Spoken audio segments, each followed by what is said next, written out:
estou muito feliz de estar mais uma vez aqui, trazendo pessoas incríveis, pessoas fantásticas, que faz um diferencial na nossa vida, que tem um trabalho maravilhoso e que eu tenho certeza que vocês vão aprender e gostar e já botar em prática, que é o que nós queremos. Porque falar é uma coisa, agora fazer é outra. E nós temos que falar e fazer. Bom, hoje nós vamos conversar com o professor Wilson Senkovic, ou Senkovic. Senkovic. Senkovic. Ele é empresário, gestor, consultor, e ele vai falar como nós podemos nos preparar para a velhice. Que, para quem hoje é jovem, até os seus 40 anos, nós não nos preocupamos, bem da verdade, com isso, né? Quando chegamos aos 50 anos, aí começamos realmente a nos preocupar. E então, o professor Wilson tem uma vasta experiência nesse segmento e ele vai falar para a gente como nós podemos nos preparar para a velhice. Você concorda, professor, que a partir dos 50 anos nós começamos a nos preocupar com a velhice? Bom dia, cara Beth. É uma satisfação estar aqui em seu programa. Realmente essa pergunta é muito pertinente. Inclusive, no nosso dia a dia, nos surpreendemos com a reação das pessoas. Temos que ter um cuidado ao fazer esta pergunta. Ainda há um tabu, principalmente nos brasileiros, de que precisa se chegar aos 70 anos para começar a entender a velhice. E ao passo que, já ao nascermos, estaremos nos encaminhando para ela. E é tão tênue essa diferença de tempo, não é? Para você ter uma ideia, só um dado que é bem interessante. Nos anos de 1960, a média de idade do brasileiro era 48 anos. Hoje, exatamente, 2016, ela foi para 75 anos. E pasme, para o ano de 2030, serão 81 anos. Portanto, muito provavelmente, alguém que você converse hoje, olha, eu tenho 50 anos.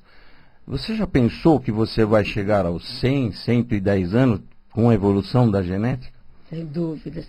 Mas hoje você, com a sua experiência, o idoso, ele ainda é marginalizado aqui no Brasil, que eu sei que fora do Brasil, país de primeiro mundo, não é. Mas aqui no Brasil, até então, o idoso, ele era marginalizado. Como é que você vê nos tempos modernos? Com a evolução da tecnologia e a introdução das redes sociais, houve uma grande mudança, espetacular mudança, né? Esta semana mesmo a Folha de São Paulo publicou uma reportagem de um senhor de 82 anos que acabava de concluir um curso de pós-graduação em Direito e estava tirando a sua OAB. E o sonho dele sempre foi montar um escritório de advocacia. E aí se pergunta, o que aconteceu? Por que ele demorou tanto? Condição social dele, financeira, ele só veio a se formar advogado aos 70 anos. Vinha de Piracicaba 2 vezes por semana de ônibus e usava o metrô para ir à faculdade gratuita. É um exemplo espetacular na minha modesta visão. Então, quem tiver dúvida sobre esse assunto, e complementando, há vários estudos de gerontólogos, médicos, a rede social ajuda muito na longevidade das pessoas. Então eu recomendaria aquelas que têm condição, não importa a sua condição social, de acessar diariamente a rede social. Fazer parte desse universo. Esse universo. É importante em vários sentidos, né, professor? Mas outra situação que a gente percebe, que é uma extensão dessa minha pergunta, né? Que o idoso, ele até então era marginalizado pelo povo brasileiro. Então, a gente não guardava dinheiro para essa época da vida. É importante você ter a sua economia para esse momento? Super importante. Só que o Brasil é um país de desigualdades marcantes, né? Todo o noticiário que a gente está vendo aí nos últimos 2 anos, após a eleição de 2014, ela é absolutamente destrutiva do ponto de vista de formação de poupança.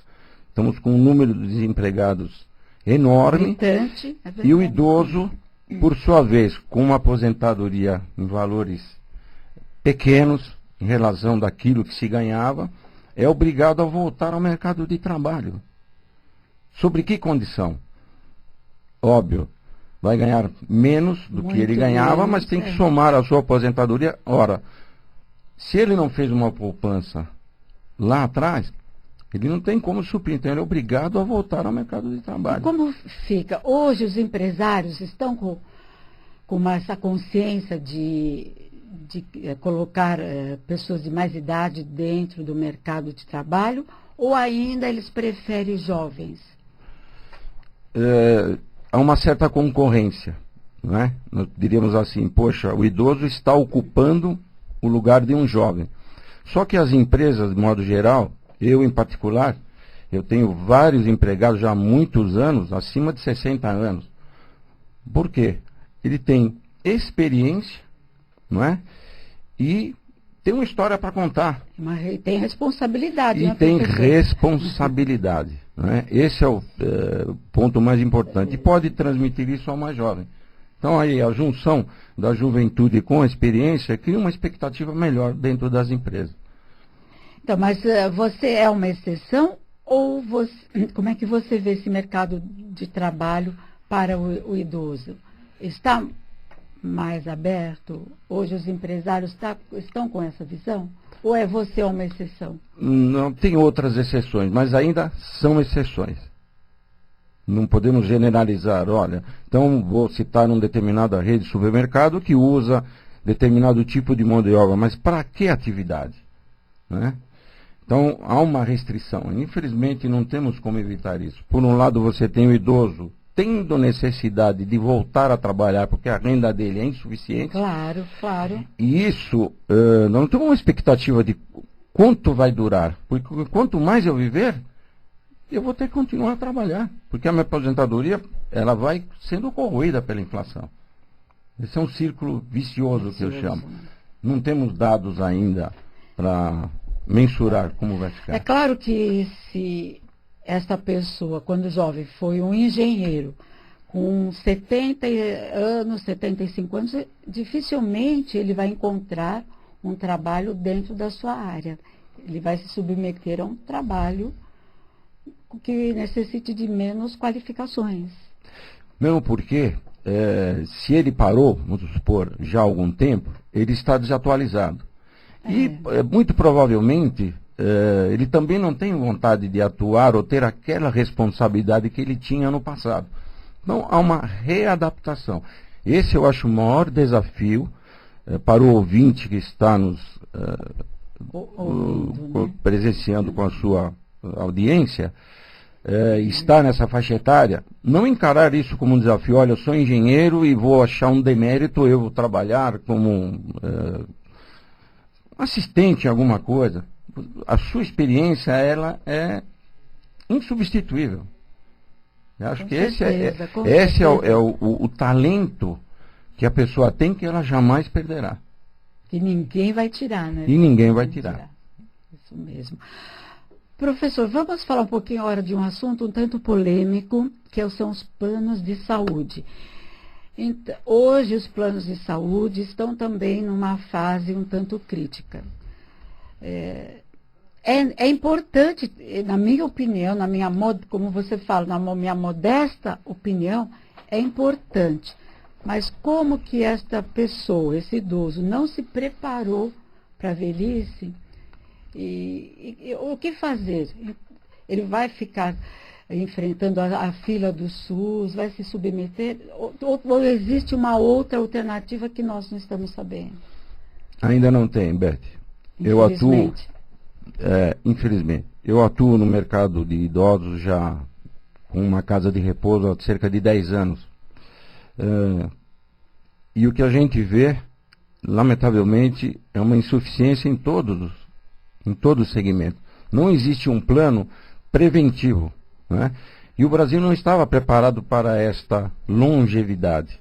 Então, se programas como o seu e outros não falarem desse assunto abertamente, os familiares não chegarem junto com os seus, tanto pais e filhos, e conversarem sobre esse assunto, haverá esse problema só tenderá a aumentar.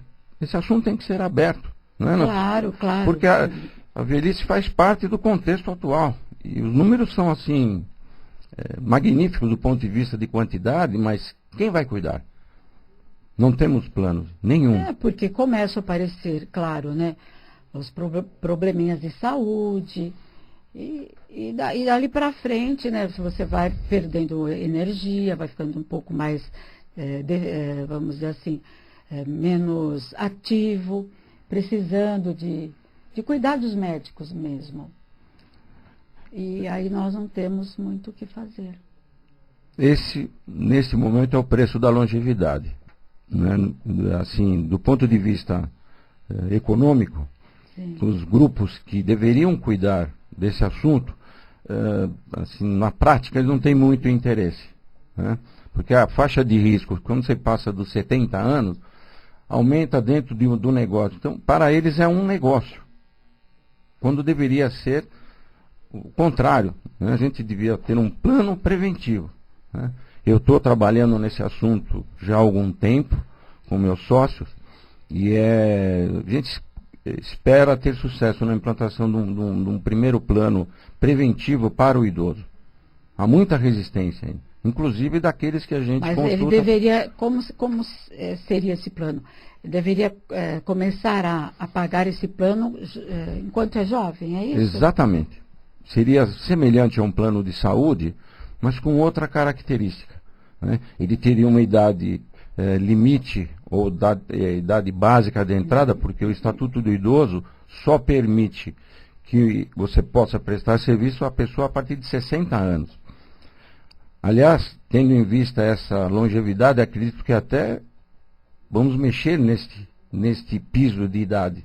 Né? Porque se a média nossa é 75, isso foi feito com base nos dados de 1960, quando claro. a média de idade era 48. Claro. Só tende a piorar se você não tiver um plano preventivo. Eu acredito muito que eu vou ter sucesso com certeza. Na implantação de um plano desse. Com certeza. E aí sim nós estaríamos nos preparando para a velhice. Perfeito. Em todos os sentidos, né? Por quê? Porque do momento que você cuida da sua saúde, você tem disposição para fazer todas as coisas que você gostaria de ter feito, por exemplo, quando jovem não fez, realizar sonhos que não foram realizados, mas que está dentro da gente ainda. Perfeito. Hoje nós temos exatamente isso. Os idosos com mais tempo para atividades sociais, lazer e viagens. Coisa que era impensável há 30, 40 anos atrás. Sem dúvida, né? E as pessoas que você, então, tem uma casa de repouso, né? Sim. E elas estão lá a partir de que idade? Como eu falei, o Estatuto do Idoso não permite a hospedagem com menos de 60 anos. E olha que a gente tem bastante casos, procura de pessoas com 50, 55 anos. Mas, em função da lei, você não pode descumpri-la. Nossa casa é especializada em senhoras, né? Criamos vamos dizer assim, uma casa diferenciada. Desde a concepção do nome, nós chamamos de nossa casa. O brasileiro tem um vínculo ainda com o lar casa. Sim. Mesmo que ele more num apartamento. É incrível isso. Isso é verdade. Então, como minha mamãe ficou nesta casa durante 4 anos, e daí o interesse, etc., em ficar com o negócio, criamos também um slogan: a alegria mora aqui. Então, quando o nosso hóspede fala, ele está falando, eu estou indo para a nossa casa. Olha que interessante. Isso criou um sentido de carinho que emociona a gente no dia a dia. Minha esposa, que está lá no dia a dia mais a miúde com as senhoras, porque isso é surpreendente. A média de idade é acima de 80. Tenho pessoas lá com 100, 96, 90, e assim, maravilhosamente bem. Professor, eu aproveitando esse gancho dessa casa de idoso, também há um tempo, não muito tempo atrás, havia, e eu acredito que ainda há, o preconceito de você ter o idoso junto da família ou o idoso numa clínica de repouso.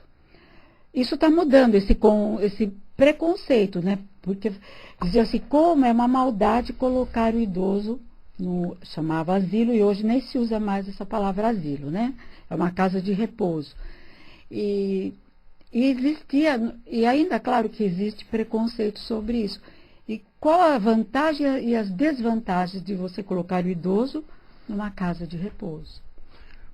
Você tocou num ponto importantíssimo, né? Talvez o mais importante de tudo isso que a gente está falando.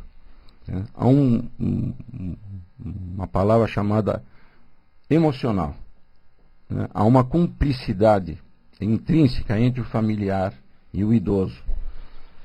Então, esta é a barreira que a gente tem bastante dificuldade em vencer, e só a venceremos utilizando programas como o seu, tentando demistificar este assunto. Porque quando a pessoa senta perto de você, algumas, por exemplo, eu estou aqui, mas eu não quero nem entrar, olha aqui. Mas por quê? E aí você, gradativamente, com a experiência, se a pessoa vem visitar e está com isso, vamos falar, faz o seguinte, venha numa outra oportunidade, eu te telefono, a gente agenda, prepara um café da manhã, quebra essa barreira. Esta é a principal. Então nós temos que falar do assunto. Não tem como evitar isso. Não é porque eu sou proprietário de uma casa de repouso. Hoje, ainda o mercado carece, né? A falta de vagas para essa hospedagem, nossa, é absurda. E os custos, em função da estrutura que é necessária, também não é viável para a maioria dos brasileiros. Então, quando a gente falou do plano, o plano era exatamente para você ter uma segurança de poder, no futuro, alojar esta pessoa. Isso é fantástico. Esta é a visão que a gente tem do assunto e falamos assim abertamente. E temos tido sucesso, porque a gente, quando percebe isso, nós temos dentro da nossa casa, um processo que se chama desmame, até um nome interessante, né? Desmamar um idoso. O que se chama isso? Você vem com o idoso, falando, poxa, vamos fazer uma experiência, porque a pessoa vai, quando faz a hospedagem, é um compromisso de médio e longo prazo. Porque se a pessoa se adapta, ela vai continuar na casa. Então fazemos um contrato de experiência, de 30 a 90 dias. E aí vamos fazendo em conjunto com a família, diariamente fazendo um relatório, olha, sua mamãe está assim, melhorou, está precisando fazer isso. Temos tido bastante sucesso. Cerca de 90% dos casos que a gente mexe no emocional, dali esse tempo, assim, regra geral, a gente consegue resolver. Olha, adoraria continuar conversando com o professor. Infelizmente, o nosso tempo já esgotou. E eu teria, assim, muito mais perguntas para fazer.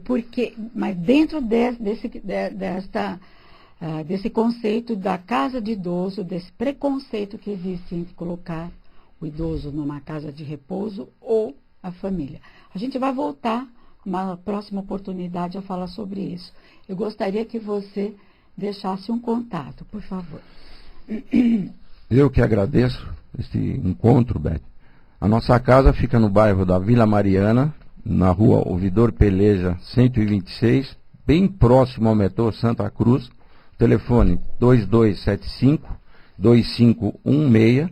E meu celular, para quem se interessar a falar sobre o assunto, eu tenho uma palestra pronta, cujo tema é A Vida Não Tem Idade. Opa! Porque a vida não é feita pela idade, a vida é feita pelo tempo. Meu celular é 11 99 635 6392.